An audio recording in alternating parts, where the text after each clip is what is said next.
ప్రతి బైబిల్ రెఫరెన్స్కి ఈ రోజుకి వరల్డ్ మ్యాప్లో పిన్ పాయింట్తో సహా గుర్తించగలిగే పక్కా ఎవిడెన్స్ ఉన్నాయి ఇక్కడ. ఆయన గుర్చిన ఉనికి ఎక్కడెక్కడ సంచరించాడో, ఆయన బాప్టిజం తీసుకున్నప్పుడు ఆయన ఖచ్చితంగా ఎక్కడ కొనుగోబడి పరీక్షకు గురయ్యాడో, అదిగో ఆ మౌంటైన్ ఇంకా కనబడుతుంది మనకి. ఆ పక్కనే ఎడారి కనబడద్ది, ఆ పక్కనే సిటీ కనబడద్ది. అంటే ఇవన్నీ పక్క పక్కనే. మీకు అర్థం అవ్వాలి, యేసుక్రీస్తు వారు ఎక్కడి నుంచి ఎక్కడికి వెళ్ళిపోయాడు అనుకోకండి. అవన్నీ దగ్గరగా ఉన్నాయి. మీకు ఎందుకు ఈ జాగ్రఫీ నేను చెప్తున్నానంటే, అంటే యెరూషలేము కానీ పర్వతం కానీ మీరు చూస్తున్నారు ఎంత రెడ్డీస్గా మీకు కనబడుతుంది చూడండి, బూడిదగా నడుతుంది. ఇలాంటి దిక్కున ఏమైనా మొక్కలు మొలుస్తాయా? మీరు అక్కడ వరి పండించండి, మీరు అక్కడ ద్రాక్షలు పండించండి, మీరు అక్కడ ఏదన్నా పండించండి, పండుతుందన్న ఐడియా ఒక కొత్త రైతుని తీసుకెళ్ళి పెడితే అవుతుందా? మీకు ఎందుకు జియోగ్రఫీ అవసరం అంటే మీరు బాగా వినండి.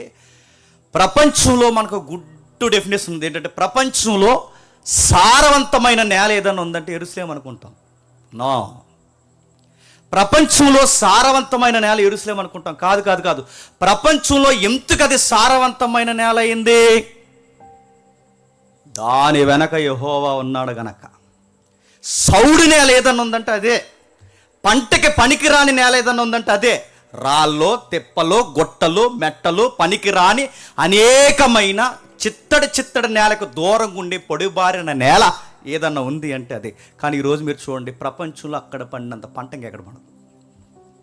ఎందుకు ఈ జియోగ్రఫీ తెలుసుకోవాలి? బైబిల్ యొక్క మొత్తం నేరేటివ్, బైబిల్ యొక్క హిస్టరీ, బైబిల్ యొక్క నడక మొత్తం ఎక్కడ నడిచిందంటే ఇదిగో ఈ జోన్లోనే. ఈ జోన్ దాటి ఎక్కడ పోలేదు. గట్టిగా తిప్పకొడితే ఇజ్రాయెల్ దేశం నార్త్ నుండి సౌత్కి, అంటే స్ట్రైట్ ట్రావెల్ చేసి మనం వస్తే, నార్త్ నుండి సౌత్కి ట్రావెల్ చేసుకుని వస్తే జస్ట్ 250 కిలోమీటర్లతో ముగిసిపోద్దండి. 250 కిలోమీటర్లు అంటే నన్ను అడిగితే ఇప్పుడు మనకి విజయవాడ ఎంత వస్తుంది? 300, 150 అంటే విజయవాడ వెళ్ళి మళ్ళీ రాజమండ్రి వస్తే ఇజ్రాయెల్ అయిపోద్ది అంతే. ఇటు 3 అవర్స్ చెప్పండి, 3 అవర్స్ కూడా హైవే బాగుంది. ఇప్పుడు 2.5 గంటల్లో కొడితే మళ్ళీ ఇలా కొడితే జస్ట్ 6 గంటల్లో దేశం తిరిగి. దేశాన్ని 6 గంటల్లో తిరిగేస్తామంటే దాని దేశం అంటారా? ఆంధ్ర రాష్ట్రంలో బాగా వినాలి, ఆంధ్ర రాష్ట్రంలో 5-6 బాగా వినాలి, 5-6 భాగాలకి ఒక భాగంలో పక్కన పడేస్తే ఇజ్రాయెల్ దేశం అవుతుంది. ఇలాంటి ఇజ్రాయెల్ దేశాన్ని గురించి ఎందుకు జోగ్రఫీ మనం తెలుసుకోవాలంటే బైబిల్ అంతా అక్కడే నడిచింది, దాని గురించి రాయబడింది. పక్కనే నీవు చదువుతున్నప్పుడు మనకు తెలియనప్పుడు, ఈ ప్రభు అయిన యేసుక్రీస్తు వారి యొక్క ఈ పరీక్ష గడియలు చదువుతున్నప్పుడు అరణ్యం అంటే ఎక్కడికో వెళ్ళిపోయాడు అందనుకునేవాడిని. అరణ్యం అంటే ఎక్కడికి వెళ్ళిపోయాడు, మందిరం అంటే మళ్ళీ ఎక్కడికి వచ్చాడు, సిటీ అంటే మళ్ళీ ఎక్కడికి వచ్చాడు, ఇవన్నీ ఎక్కడెక్కడ ఇసిరేసినట్టు ఉంటాయి అనుకో. కాదు, ఇవన్నీ పక్కనే ఉంటాయి. జస్ట్ 250 లోపే హిస్టరీ అంత తిరుగుతుంది. ఇంకేం రాస్తున్నాడు? 125వ కీర్తన మొదటి వచనం చూడండి ఒకసారి. 125వ కీర్తన మొదటి వచనం, 125వ కీర్తన మొదటి వచనం, 125వ కీర్తన త్వరగా ముగిస్తాను. 125వ కీర్తన మొదటి వచనం. యెహోవాయందు నమ్మిక ఉంచిన వారు కదలక నిత్యము నిలుచు సియోను కొండ వలె ఉందరు. ప్రశ్న అడుగుతున్నాను, చెప్పండి. ఆ ఇమేజ్ చూపించాము, ఇందాక లాస్ట్ నేను పంపించాను కదా. యెహోవాయందు నమ్మిక ఉంచిన వారు కదలకుండా ఎలా ఉంటారట? సియోను కొండ వలె ఉంటారు. ఇప్పుడు ప్రశ్న, సియోను కొండ అంటే చచ్చారు ఈరోజు నా చేతిలో, చెప్పండి. సియోను కొండ అంటే మరలా సీనాయి కొండ తెలుసా తెలీదా? సీనాయి కొండ మీద ఏం జరిగింది? మోసే గారు 40 రోజులు అక్కడుండి 10 ఆజ్ఞలు తీసుకున్నాడు. ఆ సీనాయి కొండే సియోను కొండ అని అనకండి, అది వేరేది వేరు. మరలా సియోను కొండ అనగానే బాగా ఉండండి, సియోను యెరూషలేము, ఈ పదాలు ఎక్కడ ఉంటాం కదా. సియోను యెరూషలేము, సియోను యెరూషలేము, సియోను పట్టణమా, యెరూషలేము పట్టణమా, సియోను పట్టణమా, యెరూషలేము పట్టణం వింటాం. సియోన్ అంటే ఏంటంటే అలా మీకు ఒక మౌంటైన్, అదే ఆ కొండ కనబడుతుంది చూడండి. మొత్తం తమ్ముడు ఏరో మార్క్ తిప్పుతున్నాడు చూడండి. ఆ కనబడుతున్న ఈ ఎత్తైన నేల, ఈ కన్స్ట్రక్షన్ కింద ఉన్న ఆ ల్యాండ్ అంతటిని ఏమంటారంటే సియోను కొండ అంటారు. ఈ సియోను కొండ మీద కట్టబడిన సిటీయే యెరూషలేము. అందుకే సియోను పట్టణం అన్నా యెరూషలేమే, యెరూషలేము పట్టణం అన్నా సియోను పట్టణమే, సియోను పట్టణం అన్న యెరూషలేమే, యెరూషలేము పట్టణం అన్న సియోను. ఇప్పుడు బాగా వినండి, బండ మీద కన్స్ట్రక్షన్ జరిగితే స్ట్రాంగ్గా ఉంటాయా ఉండవా? ఇసుకలో కన్స్ట్రక్షన్ జరిగితే స్ట్రాంగ్గా ఉంటాయా? బండ మీద కన్స్ట్రక్షన్ జరిగితే స్ట్రాంగ్గా ఉంటాయా? ప్రభు చెప్పిన ఎగ్జాంపులే. బండ మీద కట్టబడిన పట్టణము స్థిరముగా ఉండును. ఇప్పుడు చెప్పండి, సియోను పట్టణం వలె నీతిమంతుడు స్థిరముగా ఉంటాడంటే నువ్వు దేవుడు చెప్పినట్టు జీవించి దేవుని ఆజ్ఞలు పాటించి దేవుని దీవునికి దగ్గరగా ఉంటే తుఫాన్లు వచ్చినా, ప్రమాదాలు వచ్చినా, ప్రకృతి వైపరీత్యాలు ఎంత విలయతాండం చేసినా నీ లైఫ్లో నీ గుడారం కానీ నీ జీవితం కానీ ఇంచు కూడా కదలనడానికి వాడిన జోగ్రఫికల్ ఎగ్జాంపుల్ చెప్పండి, సియోను కొండ వల్లే ఉంటారు. అంటే మీకు అర్థమవుతుంది అంటే ఒక విషయాన్ని మనం ఇంత నిగూఢంగా అర్థం చేసుకుంటే వాక్యం దావీదు గారు అన్నట్టు మనకు ఎలా ఉంటుందంటే కొవ్వు మెదడు దొరికినట్టు ఉంటుంది. కొవ్వు మెదడు అంటే ఏంటని అడగండి, అదో కర్రీ. ఆ రోజుల్లో బెస్ట్ కర్రీ అనమాట. వాళ్ళు బాగా చేస్తారు కర్రీ. మనం వండితే ఇంకా అంతే సంగతులు అనుకోండి, వాళ్ళు బాగా వండుతారు. వాళ్ళు ఉండే కర్రీస్లో బెస్ట్ కర్రీస్ ఏంటంటే కొవ్వు మెదడు. అంటే వాళ్ళ యొక్క మేకలను కానీ గొర్రెలను కానీ ఎక్సెట్రా బిగ్ వాళ్ళ ఉన్నాయి కదా, వాటిని కానీ వాటి వండినప్పుడు వాళ్ళ యొక్క టేస్ట్ని ఎక్స్పోజ్ చేస్తూ, అంటే నీ వాక్యము కొవ్వు మెదడు వల్ల ఉంది, నీ వాక్యము జుంతే తేనె ధారల్లా ఉంది, నీ వాక్యం ఎప్పుడు అలా ఆ ఫీల్ ఎప్పుడు వస్తుంది చెప్పండి? వాక్యం చదువుతున్నప్పుడు 2 రెళ్ళు 4 చెప్పండి, 3 3 9 అని చదివితే రాదు. అలా చదివితే మనకి కొన్ని రోజులు సబ్జెక్ట్ ఏమో చెప్పండి బోర్ అవుద్ది. కానీ మన సబ్జెక్ట్ని ఆస్వాదిస్తూ చదివనుకోండి వాక్యం మనకు అలా తెలుసా తెప్పరు వెళ్ళినట్టు ఉంటుంది. మీకు ఎప్పుడు ఎగ్జాంపుల్ చెప్పండి, చెప్తాను మళ్ళీ ఒకసారి వినండి. చిన్నప్పుడు ఒక అడ్వర్టైజ్మెంట్ వచ్చేది, గంగా సీలింగ్ ఫ్యాన్ అని. మీరు అన్నారు లేదు, రాసి అనుకుంటాను వచ్చేది. అప్పుడు ఆ గంగా సీలింగ్ ఫ్యాన్ కింద కూర్చుంటుంది ఆవిడ, టక్కమైన సైడ్లో వేసిపోద్ది. ఇలా హిమాలయాలకు పోతుంటుంది, అలాగే సముద్రంలో పోతుంటుంది, పొలాల్లో పోతుంది, చైర్తోనే. ఆ చైర్ అలా పోతుంటుంది, ఇలా పోతుంటుంది, ఇలా పోతుంటే గంగా సీలింగ్ ఫ్యాన్ వేసుకుంటే అలా వెళ్ళిపోయినట్టు ఉంటుంది అన్నమాట. అది నిజమో కదా నాకు తెలియదు, కానీ నిజంగా నువ్వు బైబిల్ని ఈ కోణంలో అర్థం చేసుకుంటూ చదివితే నీ గదిలో ఉండగానే నువ్వు సియోను కొండ మీదకి వెళ్ళి వచ్చినట్టు ఉంటుంది. నీ గదిలో ఉండగానే ఎర్ర సముద్రం పాయలైపోయినట్టు ఉంటుంది. నువ్వు బైబిల్ని ఆ విధంగా అర్థం చేసుకుంటూ చదివితే, మళ్ళీ చెప్తున్నాను, జలప్రలయం మన గదిలోకి అలా వచ్చి మళ్ళీ వెళ్ళిపోయినట్టు ఉంటుంది. బైబిల్ని అలానే చదవాలి, అలానే అర్థం చేసుకోవాలి. అందుకే ఇప్పుడు చెప్తున్నాడు, సియోను కొండ వలె మీరు స్థిరంగా ఉంటారన్నాడు. ఎందుకు ఇలాంటి మాటలు మాట్లాడుతున్నాడంటే ఆయన చెప్పే మాటలు ఎంత ఖచ్చితమైన మాటలు అని చెప్పడానికి ఆయన వాడుకున్న పదాలు భౌగోళిక శాస్త్రాన్ని ఎక్కువ ఉపయోగించాడు. నెక్స్ట్ ఏంటి బైబిల్ చరిత్రలో ఎక్కువ రాయబడిన ప్రదేశాలంటే కొండలు, గుట్టలు, అరణ్యాలు, ఎడార్లు, వీటి మధ్య బైబిల్ చరిత్ర జరిగింది. ఇంకా వీటి మధ్య ఇశ్రాయేలు చరిత్ర జరిగింది. ఇలాంటి ప్రదేశాన్ని బాగా వినాలి. కొండలు, గుట్టలు, అదిగో మీకు కనబడుతున్నాయి కొండలు, గుట్టలు. ఇప్పుడంటే కట్టేశారు కాబట్టి మీకు నీట్గా కనబడుతుంది, కానీ అవి లేనప్పుడు మీరు ఒకసారి ఊహించుకోండి. కొండలు, గుట్టలు, ఎడార్ల మధ్య ఇజ్రాయెల్ చరిత్ర జరిగితే కొండలు, గుట్టలు, మెట్టలున్న ప్రదేశాన్ని పాలుదేలు ప్రవశించు పాలస్తీనా, క్షమించండి, పాలుదేలు ప్రవశించు ఇజ్రాయెల్ అనొచ్చా చెప్పండి. ఇలాంటి మెట్ట ప్రాంతం మనకు ఒక ఎకరం ఇస్తాను అనుకోండి, ఏమంటామండి? ఏమంటాం చెప్పండి? అలాంటి కొండ, రాతి కొండ మనకు ఒక ఎకరం రాసిస్తాను అనుకోండి, మన మామగారు ఏమంటారు? మీరు సూపర్ మామ అంటారా? గుట్ట ఏం చేసుకుంటాం? కానీ గమనించండి, ఇలాంటి వాటిని పాలు తేనెలు ప్రవశించు కానాన్ అనొచ్చా? కానీ అన్నాడు, పండని రాతి నేలని పాలు ప్రవశిస్తాయి, తేనె ప్రవశిస్తుందని ఆయన ఎలాగంటున్నాడు? ఇజ్రాయెల్ దేశం ప్రపంచంలో సారవంతమైన నేలని ఎప్పుడు అనుకోకండి. ఇంకా చెప్పిన, వర్షాలు లేకపోతే వాళ్ళకి పంటలు ఉండవు, మంచు లేకపోతే వాళ్ళకి పంట ఉండదు. అందుకే ఏలియా పనిష్మెంట్ ఇస్తున్నప్పుడు ఏం ఆపేయాడు తెలుసా? 3.5 సంవత్సరాలు ఆగిపోను కాక. ఎందుకు పనిష్మెంట్ అక్కడ ఎందుకు ఇస్తున్నాడు? వాళ్ళకి నది ఉందనుకుంటారు, దేశం మధ్యలో నది ఉందంతే, ఆ నదిని పైకి నీరు ఎక్కించలేరు. ఎందుకంటే యోర్దాను నది లోతట్టు నది.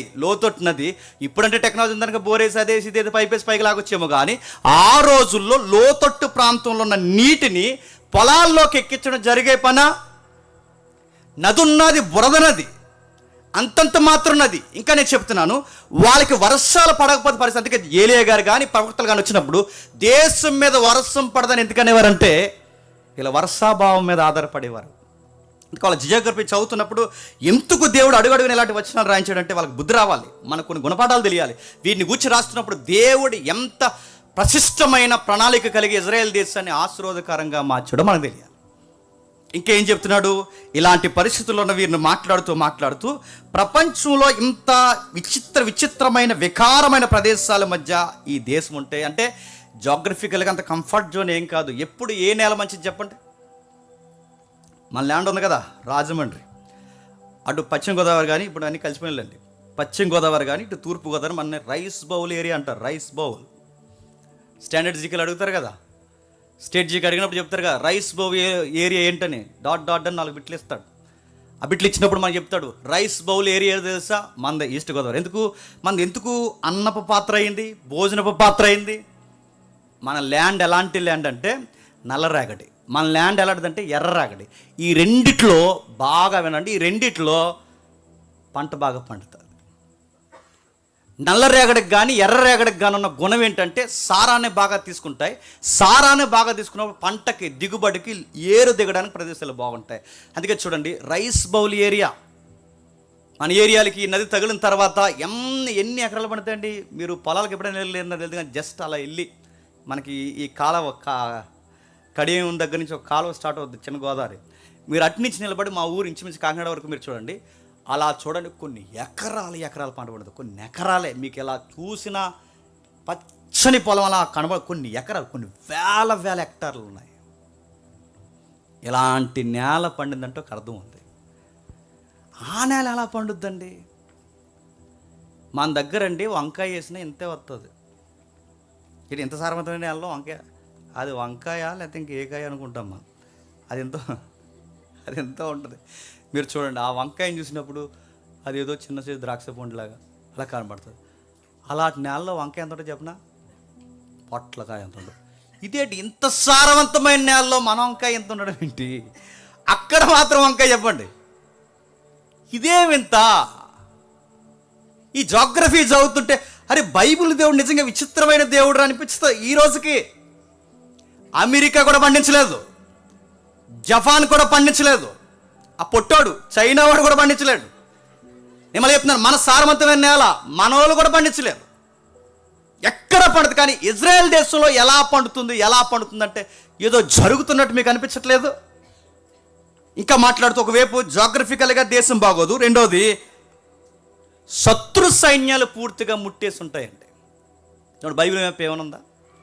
శత్రు సైన్యాలు, బైబిల్ మ్యాప్ శత్రు సైన్యాలు పోనీ ఎందాక పంపిన మ్యాప్ పైన చూపించి, శత్రు సైన్యాలు ఏవైతే ఉన్నాయో పూర్తిగా ముట్టడేసి ఉంటాయి. పూర్తిగా అంటే ఓ పక్కేమో గుట్టలు, మరో పక్కేమో కొండలు, మరో పక్కేమో పర్వతాలు, మరో పక్కేమో అరణ్యాలు, మరో పక్క ఎండిపోయిన నదులు, మరో పక్క విపరీతమైన రాళ్ళ తిప్ప.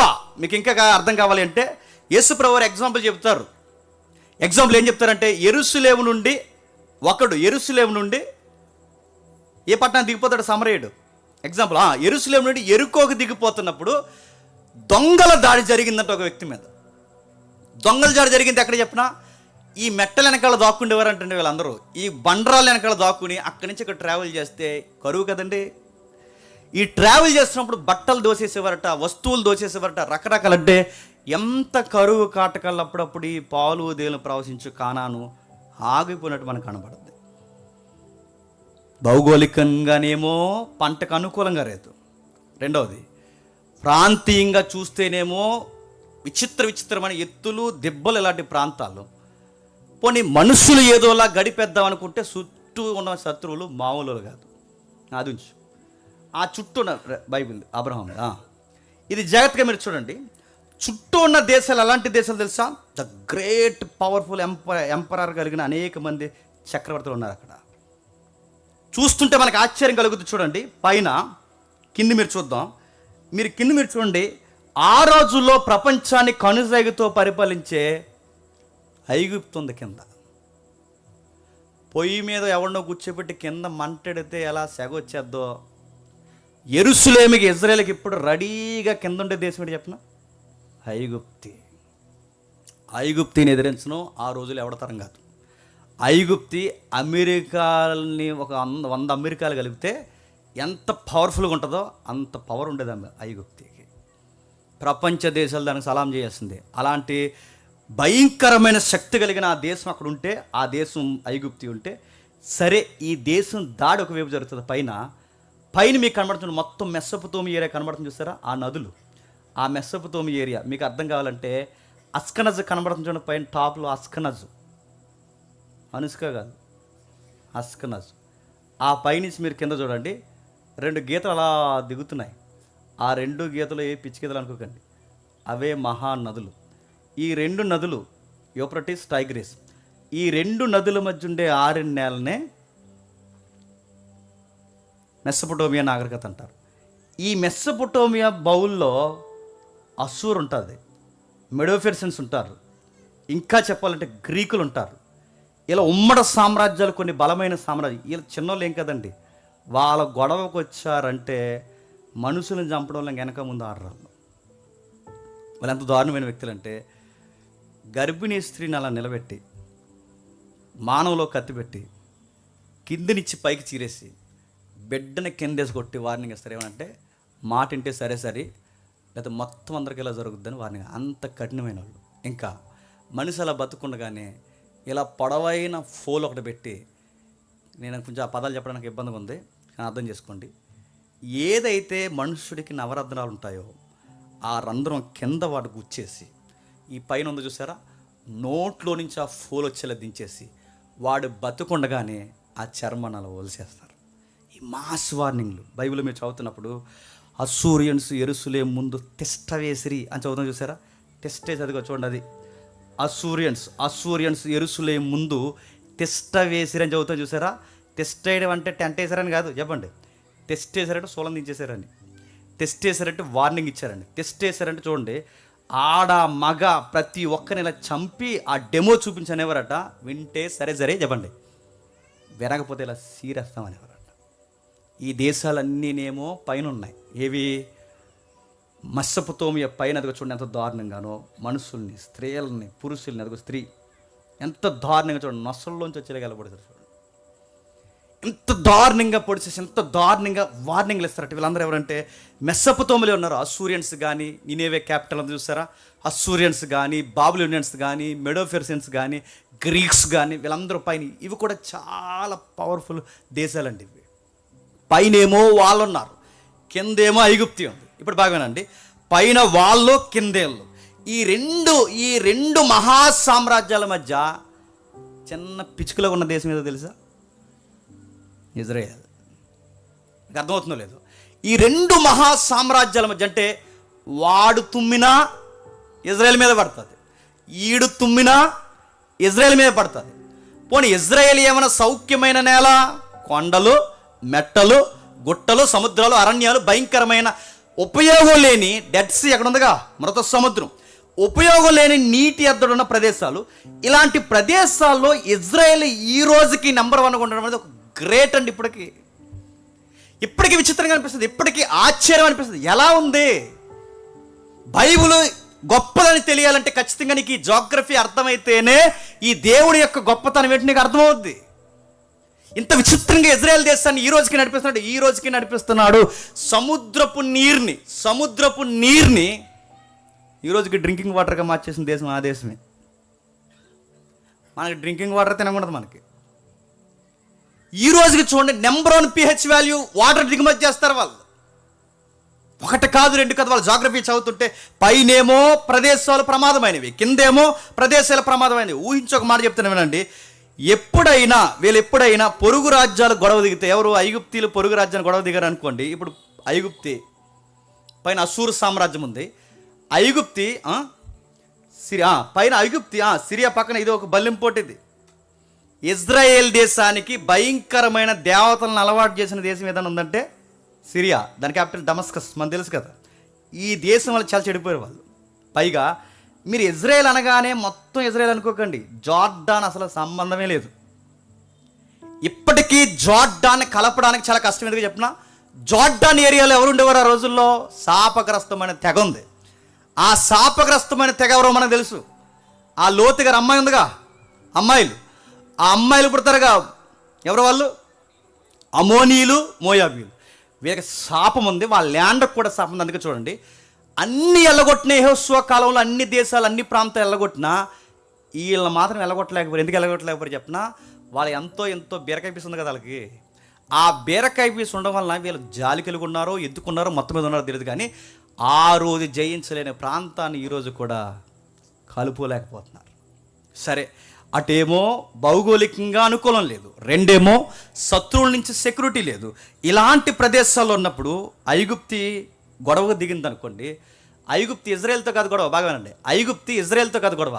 పై ప్రాంతంలో ఎవరున్నారు? సిరియా, ఇంకా పైకి వెళ్ళండి, పెద్ద సామ్రాజ్యాలు. స్పందించండి,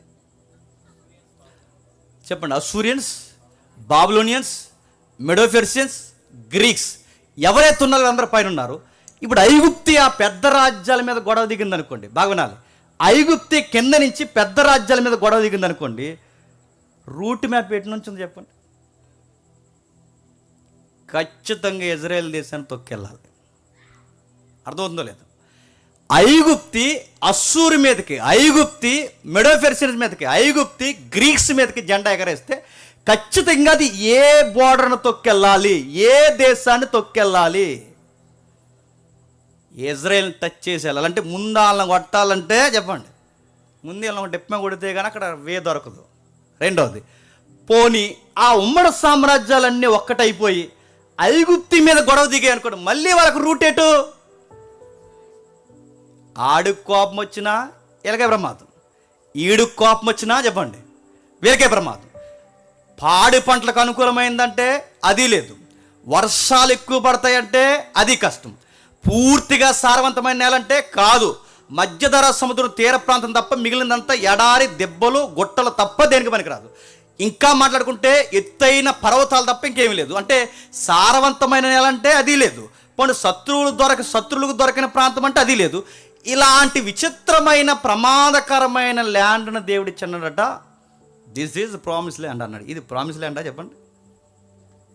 ఇది వాగ్దాన భూభాగం మీకు ఇస్తున్నాను అన్నాడు. నడుతున్నాను రోజు గొడవలు వచ్చేసే దగ్గర ఇది నీకు రాసి ఇచ్చానంటే అలా ఉంటుందండి. అటే ఇప్పుడు బాంబు ఇట్టేసేసి ఇటు నుంచి అటు బాంబు వేస్తే ఎక్కడ నీకే తీసుకు ఇక్కడే ఉండి అన్నాడు అనుకోండి, ఎలా ఉంటాం? ఇప్పుడు పాకిస్తాన్ కందిరేగా, పాకిస్తాన్కి ఆపోజిట్ కూడా ఎవడో మనమే ఉన్నాం. ఇంకా పాకిస్తాన్ వాడు కన్నా ప్రమాదకరమైన ఇంకా ఉన్నాడు కదా ఆఫ్ఘనిస్తాన్. వీళ్ళిద్దరు చుట్టాలే కానీ బాగానండి. వీళ్ళిద్దరు గొడవ వచ్చిందనుకోండి, అటు ఆఫ్ఘనిస్తాన్కి పాకిస్తాన్కి మధ్యలో మనకు ఒక ఎకరం రాసి ఇచ్చారనుకోండి, ఎలా ఉంటుందండి? ఇది వాగ్దాన భూభాగం. తీసుకో.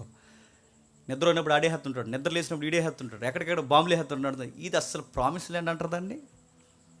కానీ దేవుడు అన్నాడట, ఇది వాగ్దాన భూభాగం నీకు ఇస్తున్నా అన్నాడు. ఏంటబ్బా దేవుడు ఎలాంటి విచిత్రమైన ల్యాండ్ ఇచ్చాడంటే మీరు చూడండి, విచిత్రంగా ఉంటుంది. ఇంకా చెప్పాలి అంటే ఆ రోజుల్లో పోటీ పడిన నేలలో అటు మెసొపొతేమియా కానీ కింద ఈజిప్ట్ కానీ, ఈరోజుకి వింతేడు చెప్పనా, అంత పెద్ద సివిలైజేషన్ కలిగిన ఈజిప్ట్ ఈరోజు లేదండి. అదే వింత. అంత పెద్ద సామ్రాజ్యం కలిగిన ఐగుప్తు ఈరోజు లేదు, ఎడారైపోయింది. భయంకరమైన ఎడారిగా సందర్శన ప్రాంతంగా మారిపోయింది. ఫరోస్ లేరు, రాజదర్బార్ లేదు, ప్యాలెస్లో లేవు, గిజా స్టిల్ ఉంది కానీ మనుగడకు పనిచేయదు. ఇంకా మీరు చూడండి, వారి యొక్క వెల్కమ్ గేట్స్ ఏవైతే ఉన్నావో, సింహపు ద్వారాలు ముక్కులు రాయిపోయి చెవులు ఎగిరిపోయి ఉన్నాయి. మీరు చూడండి, ఐగుప్తు యొక్క మహాసామ్రాజ్యం యొక్క విస్తరించిన సామ్రాజ్యం ఏది అంటే ఎడారి పాలైపోయింది.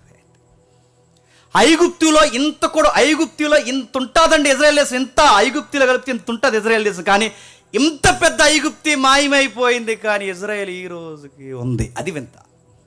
నెక్స్ట్, పైన అస్సూరియన్ లేదు, బాబిలోనియన్స్ లేదు, గ్రీకులు లేరు, ద గ్రేట్ అలెగ్జాండర్ లేడు, ఇంకా మహాసామ్రాజ్యాలు అవేవీ లేవు. పైన ఆ ప్రదేశాలు మాయమైపోయాయి, కిందున్న ఈ ప్రదేశాలు మాయమైపోయాయి. చిన్న కందిరీగలో ఉన్న మాత్రం అది ఇంకా ఉంది మనకి. ఎలా దేవుడు ఏం చేస్తున్నాడు? వీటి యొక్క సామ్రాజ్యాలు మాయమైపోతున్నా, తుఫాన్లకు మాయమైపోయాయి, భయంకరమైన ప్రకృతి వైపరీత్యాలకు మాయమైపోయాయి, ఎన్నో దేశాలు నదీ పరివాహక ప్రాంతాల్లో కలిసిపోయాయి. కానీ ఇజ్రాయెల్ దేశం ఇంకా ఉంది. ఎందుకుంది? ఏం మాట్లాడుతున్నాడు? దీని గురించి ఎందుకు ఇలా మనకు చెబుతున్నాడంటే, మీకు ఇంకా బాగా అర్థం కావాలి అంటే ఒక మ్యాప్ మీరు ఒకసారి చూడండి. వీడి కూర్చిన వర్షాభావాన్ని గురించి ఒకసారి మాట్లాడదాం. ఒకసారి మ్యాప్ చూడండి. ఎడం వైపునేమో మన బైబిల్ మ్యాప్ చూపించు. ఎడం వైపునేమో అమీబాలో ఒక పెద్ద సముద్రం కనబడుతుంది. అమీబా అంటే ఏంటంటే ఇంకా అంతే సంగతులు. ఇంకా అమీబా అంటే ఆకారం లేదు, ఒకటి ఉంది కదా జీవి, అమీబా. ఆ మహాసముద్రం చూస్తారా, దాని పేరు మెడిటేరియన్ సీ, మధ్యధరా సముద్రం. ఈ ప్రాంతానికి ఏదైతే బొగ్గ అంటే ఆ సముద్రానికి బొగ్గ ప్రాంతం ఉందో, ఇజ్రాయేల్ బొగ్గ దానికి టచ్ అయితే ఆ తీర ప్రాంతంలోనే అప్పుడప్పుడు ఆ సముద్రం నుంచి లేచి మేఘాలు అలా కురిసాయి. అంతే. అక్కడి నుంచి కొంచెం అలా దూరం జరిగారనుకోండి, కుడివైపుకి వర్షాలు ఉండవు, ఏముండవు. కుడివైపునేమో పూర్తిగా ఎడారి, ఎడం వైపునేమో పూర్తిగా ఉప్పు సముద్రం. నా మాట అర్థమవుతుంది లేదు. కుడివైపునేమో పూర్తిగా ఎడారి, ఎడం వైపునేమో పూర్తిగా సముద్రం, మధ్యలోనేమో నది పేరుకు మాత్రమే ఉంది, కానీ అది పైకి ఉండదు. నది పేరు ఏంటి చెప్పండి? యార్దాన్ నది. అది రెండుగా చీలిపోద్ది. ఇలాంటి పరిస్థితుల్లో మీరు చూడండి, ఇది వాగ్దాన భూభాగం ఎలా అయ్యింది? ఇజ్రాయెల్ దేశానికి దేవుడు ఇది వాగ్దానం అని ఎలా అంటున్నాడు? ఇలాంటి కొండల మధ్య. ఇంకా మీకు బాగా అర్థం కావాలంటే, ఉత్తర భూభాగంలో కర్మేల్ నుంచి స్టార్ట్ అవుద్ది. కర్మేలు పర్వతం. కర్మేల్ అనగానే మీకు టక్కమని స్ట్రైక్ అవ్వాలి. ఒక పాయింట్ చెప్పాలి. కర్మేలు పర్వతం అది ఎవరు? ఏలియా బహిరంగ డిబేట్ చేశాడు కదా, అక్కడే. ఆ కర్మేల పర్వతం నుంచి ఏదైనా కొంచెం చిత్తట తగులుద్దండి. ఆ పై ప్రాంతాలకు అంటే మన ఇండియాకి ఉత్తర భూభాగంలో హిమాలయాలు ఎలా అయితే ఉన్నాయో, యెరూషలేం దేశానికి, క్షమించండి, ఇజ్రాయెల్ దేశానికి కూడా ఉత్తర భూభాగంలో పూర్తిగా పర్వతాలు ఉంటాయి. పైగా బైబిల్ చరిత్ర అంతా ఎక్కడ జరిగిందంటే, నేను చూపించిన మ్యాప్ ఉందా? బైబిల్ చరిత్ర అంతా ఎక్కడ జరిగిందంటే పూర్తిగా ఇజ్రాయెల్ దేశంలో జరగదండి. మీకు పైన మీకు కనబడుతుంది చూసారా, ఎక్కడ మనకి డెడ్ సీ పైన మృత సముద్రం, ఆ బ్లూ పైన ఆ కనబడుతున్న యారో మార్క రౌండ్ సర్కిల్ ఉంది చూసారా, చరిత్ర ఎక్కువ అక్కడే జరిగింది. న్యూ టెస్ట్మెంట్ కూడా ఎక్కువ అక్కడే జరిగింది. ఆ ప్రాంతాలన్నీ ఎలా ఉంటుందో తెలుసు, జనాభా ఎక్కువ నివసించింది అక్కడే, ఇజ్రాయెల్ ఎక్కువ నివసించేది అక్కడే. అక్కడ ఏముంటాయంటే పర్వత కనుమలు ఎక్కువ ఉంటాయి. ఏముంటాయి అక్కడ మనకు తెలుసు. ఆ పర్వత కనుమలు కొన్ని కొండల పేరు చెప్తాను చూడండి. సియోను కొండ, ఎంత చదివాంగా, అక్కడ ఉండే సియోను కొండ, సీనాయి కొండ, గొలుగొత్తా కొండ, కల్మేరు పర్వతం, ఇంకా నాకు గుర్తురాట్లేదు చెప్పండి. అన్ని కొండ ప్రాంతాలు. ఇప్పుడు చెప్పండి, ఇలాంటి కొండల మధ్య పిల్లా పాపలతో నేను అక్కడ నివసించాలి అంటే నాకు మనుగడ జరుగుద్దా? ఇజ్రాయేల్ ప్రజ అక్కడ నిలబడందట, కొండల మధ్య నిలబడి, ప్రభువా కొండల తట్టు నా కన్నులు చెప్పండి ఎత్తుచున్నాను, సహాయము కొండలపై నుంచి వస్తుందని నేను నమ్ముచున్నాను. ఎంత జాగ్రఫికల్ లాంగ్వేజ్ చూడండి, ఎంత బాగుందో.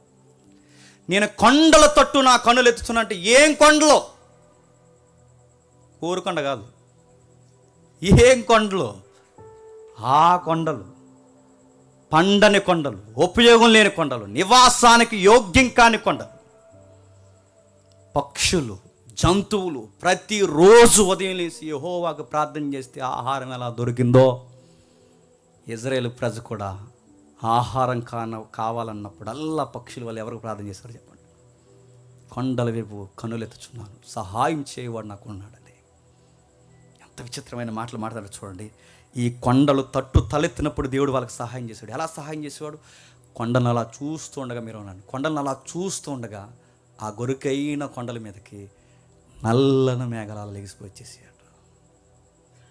ఏమాత్రం సారవంతం కాని ఆ నేల మీదకి యెహోవాకి ప్రార్థన చేసి బలిపీఠాలు కట్టి, బలిపీఠాలు, ఉన్నత స్థలాన్ని చదువుతాను చూసారా.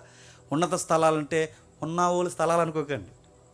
ఉన్నత స్థలాలంటే ఎత్తైన ప్రదేశాలన్నీ ఉన్నత స్థలాల మీద బలిపీఠాలు కట్టి భక్తులు బలి అర్పించారని చదువుతాను చూసారా. ఆ ఉన్నత స్థలాల మీద దేవునికి అనుకూలమైన ప్రార్థన చేస్తే వర్షాలు, మేఘాలు అలా దిగిపోయాయట.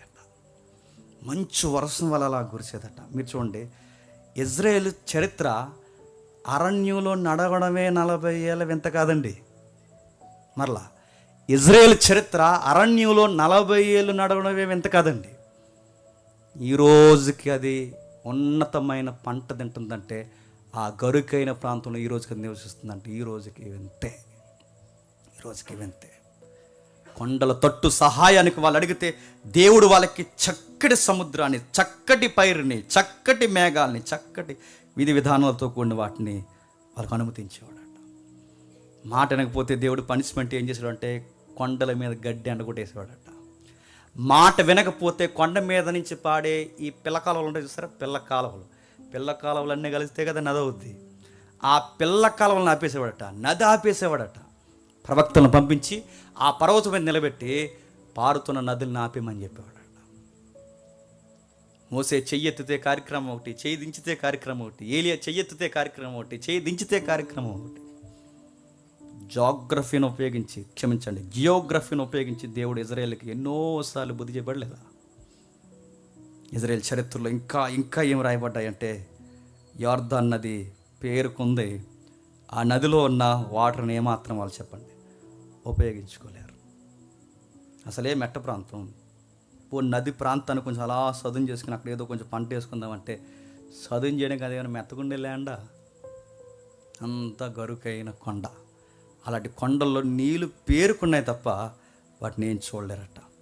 ఇలాంటి పొజిషన్లో ఉన్న ఇజ్రాయేల్ దేశానికి, అటు భయంకరమైన శత్రువు దేశాల్లో ఉన్న ఇలాంటి దేశానికి, అటు శత్రువులు ఇటు భౌగోళికమైన ప్రదేశాల్లో కష్టతరమైపోయిన ఈ ప్రదేశానికి దేవుడు కృప వలన ఇజ్రాయేల్ని బతికించాడట. భగవనండి, ఇజ్రాయేల్ అన్నందంటుందంటే దేవుని కృప. ఇజ్రాయేల్ శత్రువులు ఇంతమంది పన్నాగం పని గెద్దల వల్ల ఎత్తుకుపోదామని చూస్తున్నా ఈరోజుకి ఇజ్రాయేల్ ఉందంటే దేవుని కృప. వాళ్ళకు మెతుకు తిన్నారంటే దేవుని కృప, వాళ్ళ బట్ట వేసుకున్నారంటే దేవుని కృప. చుట్టూ ఎంతమంది శత్రువులు, చుట్టూ ఇంత ప్రమాదకరమైన ఎడార్లు, చుట్టూ ఇన్ని మెట్టలు, చుట్టూ ఇంత అనుకూలం కాని ప్రదేశాలు ఉండి కేవలం 250 కిలోమీటర్లు కలిగిన ఈ చిన్న దేశాన్ని బంతులాగా దేవుడు పోషిస్తున్నాడంటే నీకేమనిపిస్తుంది? ఈ చరిత్ర చదువుతుంటే దేశాన్నే పోషించినోడు బుల్లిని ఇల్లుని పోషించలేడు అనుకో, గుర్తుపెట్టుకో. దేశాన్నే పోషించగలిగిన వాడు 2-3 ఉన్న మిమ్మల్ని పోషించలేడని అనుకో, గుర్తుపెట్టుకో. పండని ప్రాంతాన్నే మార్చేసినాడు, గుట్టల్నే సదునుగా మార్చేసినాడు, పనికి రాని సౌడు నేలని సారవంతంగా మార్చేసినాడు. నీ జీవితాన్ని కూడా ఎంత సౌడు నేలగా మారిపోయి, నీ జీవితం కూడా ఎంత వికారంగా మారిపోయి, నీ జీవితంలో ఫలములు లేని గొడ్డు భూమిగా మారిపోయినా, మళ్ళీ చెప్తున్నా, ఏమైపోయినా ఆయన వైపు కన్నులెత్తి చూడు, నీ స్థితిగతులు మార్చేస్తాడు ఆయన ఖచ్చితంగా. జియోగ్రఫీ నీకు నాకు ఏం చెప్తుందంటే, ఇజ్రాయేల్ జియోగ్రఫీ అంటుంది నన్నే మార్చిన యెహోవా. చెప్పండి, మీరు నమ్మండి, మిమ్మల్ని కూడా చెప్పండి, మార్చేస్తాడని నా దేశము చెప్పకనే సాక్ష్యం మనకి చెబుతుంది. అందుకే దేవుడు అంటాడు, ఈ బండలు సాక్ష్యం చెప్తాయి అంటాడు ఆయన, ఈ గుట్టలు సాక్ష్యం చెప్తాయి అంటాడు ఆయన, ఈ ల్యాండ్ సాక్ష్యం చెప్తుంది అంటాడు ఆయన. ఎందుకంటే దీన్ని మార్చిన నేను దాని మీద మిమ్మల్ని పెట్టి మిమ్మల్ని మార్చాలనుకున్నాను, కానీ మీరు లోబడనొల్లని ప్రజలు. నడినెత్తి మొదలుకొని అరికాల వరకు కురుపులతో, గాయాలతో, చీము నెత్తురుతో మీ అమ్మ గర్భం నుంచి పుట్టిన మా ఇంకా మీద వేసుకొని తిరుగుతున్నామని ఒక పోలికగా తిట్టాడు ఆయన. ఎన్నిసార్లు కడిగినా మళ్ళీ ఆ బురదలోకి పోయి తొలుతాను, ఎన్నిసార్లు నీకు స్వస్థత కలిగించినా గాయాలు పాలు చేసుకుంటాను. చూడు, ఇటువైపు శత్రు దేశాలు గెద్దల్లా పోగాయి, ఇటువైపు శత్రు దేశాలు గెద్దల్లా పోగాయి, ఇటు పరిదేశాలు నీకు పంటన ప్రదేశాలు అయ్యాయి, పంట రాని ప్రదేశాలు అయ్యాయి. అయినా నేను ఎత్తుకుని నడిపించే ఇజ్రాయేల్ దేవుడైన యెహోవా ఉన్నాడని నువ్వు ఎందుకు మర్చిపోతున్నావు? నిన్ను కాపాడు, నేను కొనకను, చెప్పండి, నిద్రపోను. ఇంకా ఏమన్నాడు ఆయన కూర్చుంటే, ఆంధ్ర రాష్ట్రంలో 5-6 రెట్లు కన్నా చిన్న భూభాగమైన జస్ట్ 250 కిలోమీటర్ల దూరం ఉన్న పైనుంచి కిందకి, మన కాశ్మీర్ నుంచి కన్యా అంటాం చూసారా, అలాగే ఆ పైనుంచి కిందకి, అంటే వాళ్ళ పైనుంచి కిందకంటే పైన ఉత్తర భూభాగం నుంచి కింద బేర్షబా నుంచి అబ్రహాం గారి ఏరియా. మీకు అర్థమైనట్టే. అబ్రహాం గారు ఈ అది అన్అఫీషియల్ గొడవలు జరుగుతాయి కదా వాళ్ళకి, ఆయన పంపిస్తారు కదా అటు. ఆ బేర్షబా ఏరియా అంటే ఇది బార్డర్ ఏరియా అనమాట, అది పై ఏరియా. ఆ యోర్దాను క్షమించండి, లెబనోన్ నుంచి కింద బేర్షబా ఏదైతుందో ఈ ఏరియా కలిపితే 250 కిలోమీటర్లు జివ్వని తిరుగుతూ 6 గంటలు తిరిగేచ్చండి. అలా చిన్న దేశం, పైగా ఇంత పెద్ద విస్తరించిన సామ్రాజ్యాల్లో నెలవంక దేశంలో ఉంటుంది. నెలవంక అంటే ఏంటని అడగండి. నెలవంక అంటే తెలుసు కదా, చంద్రుడు ఏ రోజు అది, అమావాస్య, పౌర్ణమ, అమావాస్య తర్వాత ఫస్ట్ డే చంద్రుడు ఇలా ఆఫ్ వస్తాడు, స్టిక్కర్ లేడీ స్టిక్కర్ పెట్టుకుంటే ఇలా వస్తాడు చూసారా, సేమ్ అలా ఉంటుందండి మ్యాప్లో ఆ దేశం. అది ఇలాంటి దేశాల మధ్య ఒక నెలవంక లాంటి దేశం అది. అలాంటి దేశం స్థితిగతులు మార్చాడట. ఒక రెఫరెన్స్ చూద్దాం, త్వరగా ముగిద్దాం. రెఫరెన్స్ చూద్దాం. ద్వితీయోపదేశకాండం 14వ అధ్యాయం. ద్వితీయోపదేశకాండం 14వ అధ్యాయం. ద్వితీయోపదేశకాండం 14వ అధ్యాయం 25వ వచనం. త్వరగా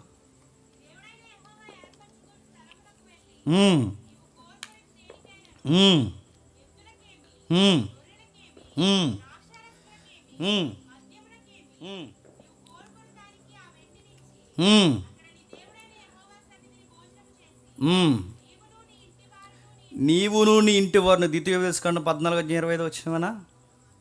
అదేనా? సరే, చెబుతున్న మాట అక్కడ ఒక మాట ఉంటుంది, మిస్ అయింది అనుకుంటాను. దాను మొదలుకొని బేర్షెబా వరకు అని ఉంటుంది. ఏంటట? దాను మొదలుకొని అంటే పై ప్రాంతంలో ఏది దాను, కింద ప్రాంతంలో ఏది బేర్షెబా. దాను మొదలుకొని అంటే కాశ్మీర్ నుంచి చెప్పండి కన్యాకుమారిని ఎలాగంటాం, ఇజ్రాయేల్కి బార్డర్ ఎలాగో తెలుసా? దాను మొదలుకొని బేర్షెబా వరకు ఈ ఏరియాని దేవుడు అన్నాడట ఆశీర్వాదకరంగా మార్చేస్తా అన్నాడు. చిన్న భూభాగాన్ని గొప్ప ప్రణాళికలతో మార్చి. నాకు విచిత్రంగా అనిపిస్తుందండి. మీరు ఎప్పుడైనా ప్రపంచ మ్యాప్ మీరు చూస్తున్నారు లేదు నాకు తెలియదు, కానీ ఈసారి కనబడినప్పుడల్లా దాన్ని అలా చూస్తున్నాను. అప్పుడప్పుడు దాన్ని అలా చూస్తే కొన్ని విషయాలు మనకు అలా గుర్తుంటాయి. ఆ మ్యాప్ చూస్తున్నప్పుడు, ఆ వరల్డ్ మ్యాప్ చూస్తున్నప్పుడు, అది ఇంత చిన్న అర్ధచంద్ర ఆకారంలో ఉన్న చిన్న భూభాగంలో దేవుడు చాలా పెద్ద ప్రణాళికలు వేసుకొని కూర్చున్నాడట. అది ఇంత చిన్న భూభాగానికి ఇంత పెద్ద ప్రణాళిక ఎలా వేసాడంటే, ఎప్పుడు గుర్తుపెట్టుకోండి, మేము చిన్నోళ్ళు, మా వల్ల ఏమవుద్ది, మా పరిస్థితులు ఏంటి, ఎప్పుడు ఫీల్ అవ్వకండి. ఆయన చిన్న దాటి నుంచి చెప్పండి గొప్ప విప్లవాలు తీసుకొస్తాడు. అందుకే ఆయన అంటాడు, చిన్న మందా భయపడకు, నా మాట విను అంటాడు. మేము చిన్నోళ్ళు, మా వల్ల ఏమవుద్ది అనకండి. ఇజ్రాయెల్ దేశాన్ని స్థితిగతులు మార్చాడు. తర్వాత చరిత్ర మనకు తెలుసు, నేను ముగిస్తాను. చరిత్ర ఏం జరిగిందో మనకు తెలుసు. యేసుక్రీస్తు వారు మరణం తర్వాత పూర్తిగా ఇజ్రాయెల్ దేశం చెదిరిపోయింది.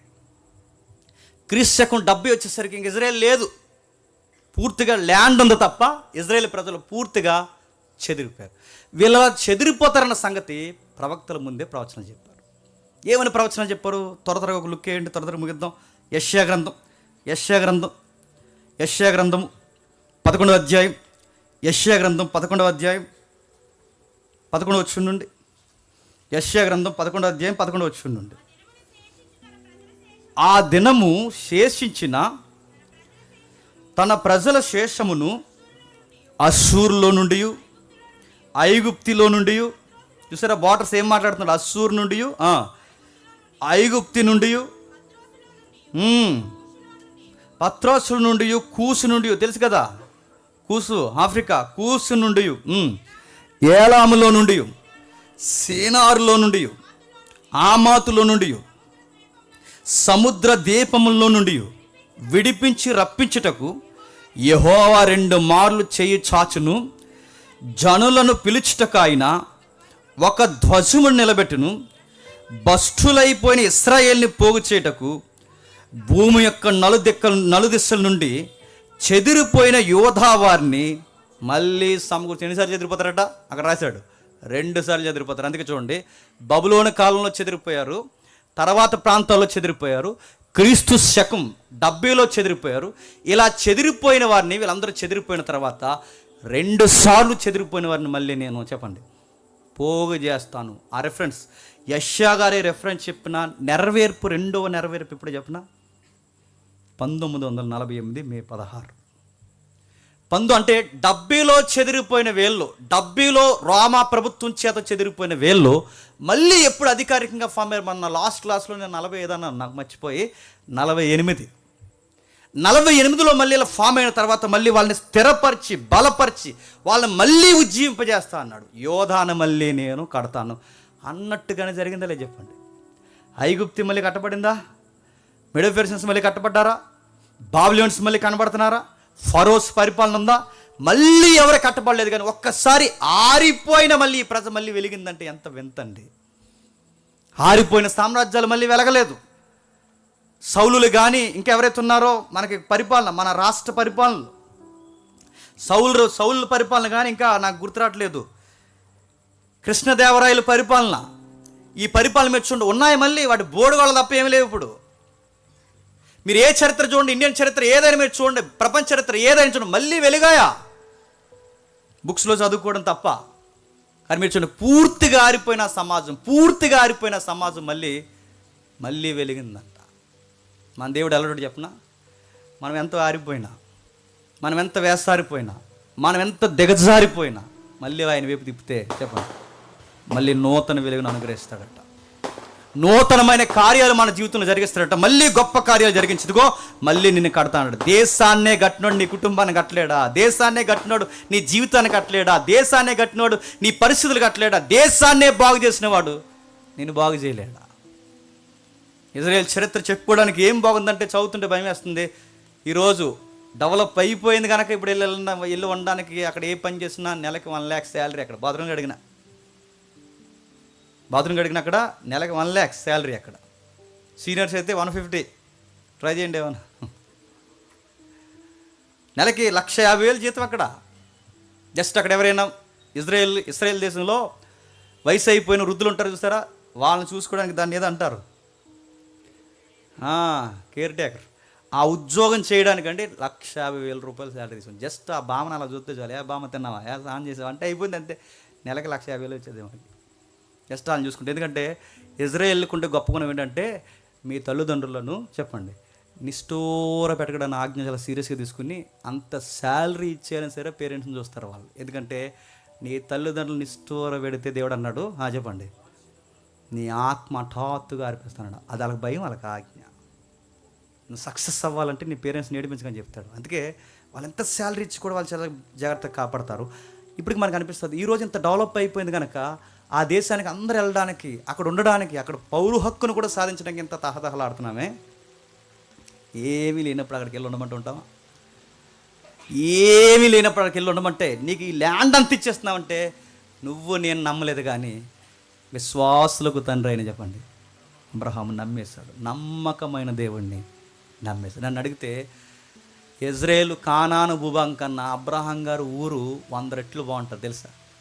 ఎందుకంటే నదీ పరివాహక ప్రాంతం. అబ్రహాం గారు ఊరు ఉంది కదా, ఆ ఊరు యూఫ్రటీస్ పక్కనే ఉంటుంది. యూఫ్రటీస్ పక్కనే కాబట్టి నదీ పరివాహక ప్రాంతం కనుక మన గోదావరి ఉన్నట్టు ఉంటుంది అక్కడ, మహానది. అలాంటి ప్రాంతం మంచి ల్యాండ్. అలాంటి ల్యాండ్ నుంచి దేవుడు ఇడిపించి ఏ ల్యాండ్ ఇచ్చాడట? గొట్లు, మెట్లు, అరణ్యము, నల్ల సముద్రం, చెత్త చెదారం ఇదంతా ఉండి అబ్రహాం అన్నాడట, ఇదే ప్రామిస్ ల్యాండ్ తీసుకో అన్నాడట. అబ్రహాం ఇలా దూరం నుంచి చూసి వందనాలు చెప్పి, ఎటకరం కాదు వందనాలు చెప్పి, నీ వాగ్దానం చాలా బాగుంది ప్రభు, అయినా ఈ ల్యాండ్ అంతా నాకు వద్దు కానీ ఆ పక్కకు పోయి గుడారం వేసుకుని బతికేస్తా అన్నాడట. వాళ్ళ భక్తుల మాటలు కానీ, ప్రభు యొక్క వాగ్దానాలు కానీ, ఆ నెరవేర్పులు కానీ, ఆ క్రియలు కానీ నేను అడుగుతున్నాను. ఇజ్రాయేల్ దేశం అరణ్యంలో 40 ఏళ్ళే నడిచిందేమో కానీ నేను అనుకుంటాను లైఫ్ లాంగ్ ఇజ్రాయేల్ వింతలోనే బతుకుతుంది. ఎప్పటికీ ఇంత ప్రపంచంగానే బతుకుతుంది. యెరెమీయా 29 ఇంటికి వెళ్ళి చదవండి, 14 వచ్చును. యెహెజ్కేలు 20 అధ్యాయం 14, క్షమించండి, యెహెజ్కేలు గ్రంథం 4 అధ్యాయం 20 అధ్యాయం 41, 42 వచనాలు చూడండి. ఎజ్రా 1 అధ్యాయం 3 వచ్చిన ఇంటికి వెళ్ళి చూడండి. ఇవన్నీ ప్రవచనాలు. ఇజ్రాయేల్ మళ్ళీ కడతా, ఇజ్రాయేల్ మళ్ళీ కడతా, ఇజ్రాయేల్ మళ్ళీ కడతా, ఇజ్రాయేల్ మళ్ళీ కడతా, ఇజ్రాయేల్ భూభాగాన్ని మళ్ళీ సారవంతమైన భూభాగంగా మార్చేస్తా అన్నాడు. 48లో తీసుకొచ్చాడు, కట్టాడు, కూర్చోబెట్టాడు. ఈ రోజుకు ప్రపంచానికి చేస్తున్నాడు కదా. ఆ దేశంతో యుద్ధానికి ఎవడైనా దిగాడంటే కరువు తెచ్చుకుని అంటుంటే నిప్పు కనికి తెచ్చుకుని నెత్తిని గోక్కున్నట్టే. దొరదొస్తుందని ఎవడట నిప్పు కనికి తెచ్చి గోక్కున్నాడు. ఎలా ఉంటుందండి? ఎవడు దొరదరాదు. ఇంకా ఇజ్రాయెల్ దేశంతో ఎవడైనా కయ్యాన్ని దిగాడంటే మళ్ళీ చెప్తున్నాను, నిద్రపోయిన సింహాన్ని లేపినట్టే. ఎందుకంటే ఎంతో కొంత మారారు, ఎంతో కొంత ప్రవచనాల వైపు తిరిగారు, మెస్సియా వైపు చూస్తున్నారు. మెస్సయ్య వస్తాడని వాళ్ళకి అర్థమవుతుంది. ఆ మెస్సయ్య క్రీస్తుని నమ్మలేకపోతున్నారు. కానీ ఒకటి మాట గుర్తుపెట్టుకోండి, వాళ్ళ దేవుని ప్రణాళికలు ఉన్న ప్రజ. వాళ్ళకి ప్రవచనం ఉందంటే పౌలు గారు రోమపత్రిక చెప్తారు, ఇంటికి వెళ్ళి చదవండి. వాళ్ళు లేకపోతే మనం లేము, వాళ్ళ తృణీకరణ లేకపోతే మన కృప లేదు. నిన్నే రక్షించిన దేవుడు తన ప్రజలను విడిచేశారని మాత్రం అనుకోకండి. వాళ్ళ మార్పు కొరకు ఈ బైబిల్ దేవుడు ఇంకా చెప్పండి ఎదురు చూస్తున్నాం, ఇంకా ఎదురు చూస్తున్నాడు అని గుర్తుండి చెప్పిన. ఈరోజు కూడా అక్కడ పంట చాలా దిగుబడి వస్తుందంటే ఇంకా బ్లెస్సింగ్ పని చేస్తుందా లేదా? ఈరోజు కూడా అక్కడ పిహెచ్ వాల్యూ వాటర్ దొరుకుతుందంటే ఇంకా బ్లెస్సింగ్ ఉందా లేదా? గరుకైన మెట్ట ప్రాంతాల్లో స్వచ్ఛమైన ఆక్సిజన్ దొరుకుతుందంటే ఇంకా ఆయన దీవులు పనిచేస్తున్నాయి లేదా? ఒకప్పుడు ఇటు కింద ఐగుప్తి ఉండేది, పైన అస్సూరు ఉండేది. కింద ఐగుప్తి ఉండేది, పైన మెడోఫెర్సన్స్ ఉండేవారు. ఇప్పుడు ఒకప్పుడు పైన కిందే శత్రులు. ఇప్పుడు చెప్పండి, చుట్టూ శత్రులు ఉన్నారు. అయిన ఇజ్రాయెల్ దేశం చెప్పండి స్టిల్ నౌ కనబడుతుంది. చూస్తుంటే ఏమనిపిస్తుంది చెప్పండి? వింత ఇజ్రాయెల్, వింత వింత వింత. ఇలాంటి ఇజ్రాయెల్ దేశాన్ని జోగ్రఫికల్గా చదువుతున్నప్పుడు దేవుడు అంటున్నాడు, ఇదిగో ఈ దేశపు స్థితిగతిని మార్చాను నేను. చెప్పండి, మిమ్మల్ని కూడా మార్చేస్తాను. మురికి నీరుని మంచినీరుగా మార్చేసాడు యార్దాన్ని, మిమ్మల్ని కూడా మార్చేస్తాను. ఉప్పు నీటిని మంచినీరుగా మార్చేశాను నేను, మిమ్మల్ని కూడా మార్చేస్తాను. పండని పర్వతాలని పండే పర్వతాలుగా గడ్డినేలుగా మార్చేశాను, మిమ్మల్ని కూడా మార్చేస్తాను. ఇప్పుడు మన జీవితంలో కూడా ఎడారులు లాంటి ప్రదేశాలు మనకు ఉన్నాయి లేదా చెప్పండి? మన లైఫ్లో పరిస్థితులు ఉన్నాయి. అప్పుడప్పుడు మన జీవితం ఎడారి అయిపోయినట్టు ఉంటుంది, నీటి సుక్కలేనట్టు ఉంటుంది, ఎండమావుల్లా కనబడుతుంది. అంత శత్రులేకి అందరు శత్రులే మనకి. మన కదా ఐస్ క్రీమ్ తిన్నా అదంటే ఈరోజు శత్రువు అయిపోతాడు మనకి. అందరూ శత్రువులే. ఈడు శత్రువు అయిపోతాడు, ఆడు శత్రువు అయిపోతాడు, ఈడు శత్రువు అయిపోతాడు. ఎరా అట్లా పరిస్థితులు అన్నీ మూసుకుపోయినట్టు అనిపిస్తాయి. కానీ గుర్తుపెట్టుకోండి, కొండల తొట్టి ఎట్టు చూడు, కొండల తొట్టి ఎత్తు చూసిన నీతిమంతుల్ని మార్చేసిన దేవుడు. చెప్పండి, మిమ్మల్ని నన్ను కూడా మార్చేస్తాడు. నేను ముగించేస్తున్నాను. యేసుక్రీస్తు వారి పరిచర్య వీలైతే రానున్న వారాల్లో మనం చూద్దాం. ఆయన పరిచర్య ఎక్కువ ఈ మెట్ట ప్రాంతాల మధ్య, గలిలయ ప్రాంతంలో ఎక్కువ ఆయన జోగ్రఫికల్గా ఆయన యొక్క పరిచర్య జరిగింది. యార్దాన్ నది ఆవల అప్పుడప్పుడు వెళ్ళి వచ్చేవాడట. యార్దాన్ మినిస్టర్ అయిన వెంటనే మళ్ళీ గలిలయ వచ్చేవాడట. ఈ ప్రాంతాల్లో తిరుగుతున్నప్పుడు యూదుల జీవన శైలి చదివితే మనకు ఎంత విచిత్రంగా ఉంటుందో.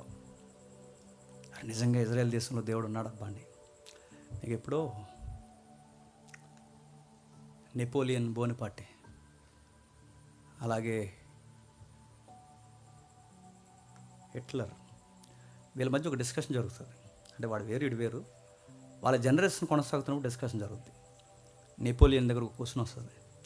ఆ ప్రశ్న ఏంటంటే, నెపోలియన్ దేవుడు ఉన్నాడంటారా అని అడిగితే నెపోలియన్ ఇచ్చిన ఆన్సర్ ఏంటో తెలుసా? జూయిస్ ఇంకా ఉన్నారంటే చెప్పండి, దేవుడు ఉన్నాడు అంటాడు.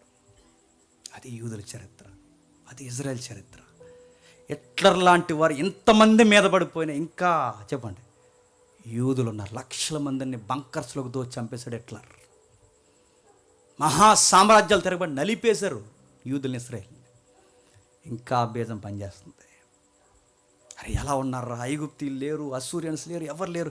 వీళ్ళు ఎలా ఉన్నారంటే దావీదుకి మాట ఇచ్చాడు, ఒక దీపం మారిపోకుండా ఎప్పుడు నీ కోసం ఒకటి ఉంటుంది దావీదు, నీ పిల్లల మనవల వరకు చెప్పండి నేను పోషిస్తాను. మన దేవుడు ఎలాంటి వాడు చెప్పిన, మాట ఇచ్చాడంటే ఎడారిలో కూడా పంట పండించేస్తాడు. మాట ఇచ్చాడంటే కొండలను కూడా పంట భూములుగా మార్చేస్తాడు. మాట ఇచ్చాడంటే శవాల్లో కూడా జీవం నింపేస్తాడు. మాట ఇచ్చాడంటే ఎండిన ఎముకల్ని సజీవంగా నిలబెడతాడు. మాట ఇస్తాడు. అందుకే ఈ నమ్మకమైన దేవుడి దగ్గర నువ్వు చేయాల్సింది ఏం లేదు, గుడ్డిగా చెప్పండి నమ్మే, అంతే. ఆయన నమ్మే, ఆయన గుడ్డిగా నమ్ము, నీ జీవిత స్థితిగతులు మారుస్తాడు. ఇప్పుడు ఇదంతా విన్న తర్వాత ఇదంతా గాలి కుదిరేసి నన్ను ఒక మాట అడుగుతారు, ఇదంతా మీకు ఎలా తెలిసిందో అని ఇంట్రెస్ట్ ఉన్న వాళ్ళు చెప్తున్నాను. IBP బైబిల్ అట్లాస్ అని ఉంటుంది, వీలైతే తీసుకోండి. హోలీ మ్యాన్ బైబిల్ అట్లాస్ అని ఉంటుంది, తీసుకోండి. 3 బైబిల్ అట్లాస్ అని ఒకటి ఉంటుంది, తీసుకోండి. ఎక్కడ ఉంటాయో నన్ను అడగండి, తీసుకోండి.